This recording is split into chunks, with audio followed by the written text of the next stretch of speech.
To Dr. Farhad Rezaei with the Philos Project. Dr. Rezaei, always good to see you. The situation in the Middle East is reaching a fever pitch as we wait and watch to see what happens next. But there seems to be no doubt that Iran will retaliate against Israel. In fact, Iran's foreign ministry spokesperson said today that Iran will, in part, quote, definitely take serious deterrent action with power and decisiveness. However, the country also said that it's not looking to escalate regional tensions. Could you help us unpack this?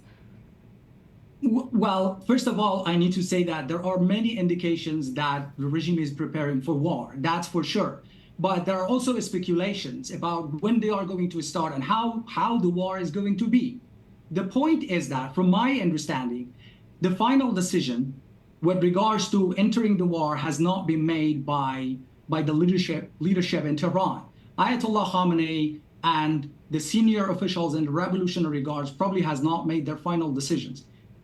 What they want is that they want to take action so that they will restore deterrence in the sense that Israel will not attack them, Israel will not carry out another operation inside the country. But at the same time, they want that this attack in a manner that would not lead to a full escalation conflict. So this is a big dilemma for the regime. And now I think they are in a very big predicament that how to carry out this attack that would not lead to a full-scale conflict. Once again, I need to say that probably the final decision with regards to entering the war with Israel has not been made because the regime wants to make sure that this action will not result in a full-scale conflict. Well, according to a report by the Wall Street Journal, Iran is telling pilots to avoid its airspace, and it's also warning of GPS disruptions all over the country. So what do you think that signals, and should we be concerned about this?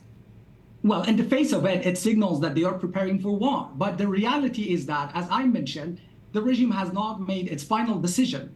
Let's not forget that this has been the regime's tactic for a long time. They want us to believe that they are preparing for war. But look, this is part of the regime's chicken game. They want to know that whether Israel, how prepared Israel is, and what would be the reaction of the United States. I think the reaction of the United States matters the most here. I have observed that the United States sent Iranians a message through third parties.